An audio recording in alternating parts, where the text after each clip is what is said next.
দ্রুত গতিতে বাস চালানোর জন্য মাঝে মধ্যেই ঘটছে দুর্ঘটনা। মূলত বালুরঘাট শহরে প্রবেশের আগে গাড়ির গতি বাড়ানো হয়, এর ফলে পথ দুর্ঘটনা বাড়ছে।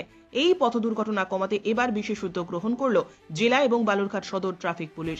এদিন বালুরঘাট বাস স্ট্যান্ডে বাসের চালক এবং কর্মীদের নিয়ে বিশেষ বৈঠক করে ট্রাফিক পুলিশের কর্তা ব্যক্তিরা। বৈঠকে উপস্থিত ছিলেন ডিএসপি ট্রাফিক বিল্লমঙ্গল সাহা, বালুরঘাট সদর ট্রাফিক আইসি অরুণ কুমার তামাং সহ অন্যান্য আধিকারিকেরা।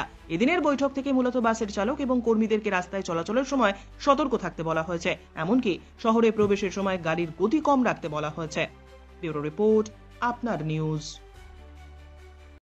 এটা আমরা ওনাদেরকে একটু সচেতনতা করার জন্য, যেহেতু টাউনের মধ্যে যখন গাড়িগুলো ঢোকে তো অনেক সময় দেখা যায় গাড়িগুলো খুব হাই স্পিডে ঢোকে, এর ফলে দুর্ঘটনা ঘটার সম্ভাবনা থাকে। এবং এখানকার যারা বালুরঘাট শহরবাসীর একটা অভিযোগ আছে যে টাউনে ঢোকার সময় গাড়িগুলো খুব দ্রুত গতিতে ঢোকে, তাই তাদেরকে নিয়ে বসা যাতে তারা টাউনে ঢোকার মুখে গাড়ির স্পিডটা কন্ট্রোলে রাখে এবং ট্রাফিক আইন মেনে চলে।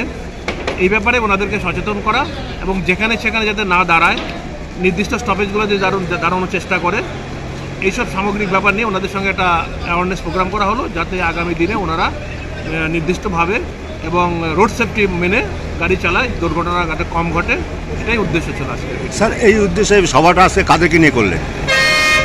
এটা এখানকার যারা গাড়ির সঙ্গে যারা জড়িত আছে, ড্রাইভার আছে, খালাসি আছে এবং সংগঠনের লোকজন আছে এবং এখানকার লোকাল যারা দুটো আছে, এদেরকে নিয়ে আমরা এই মিটিংটা করলাম। আজকে এই সভা থেকে জনগণের উদ্দেশ্যে আপনি কি বলবেন?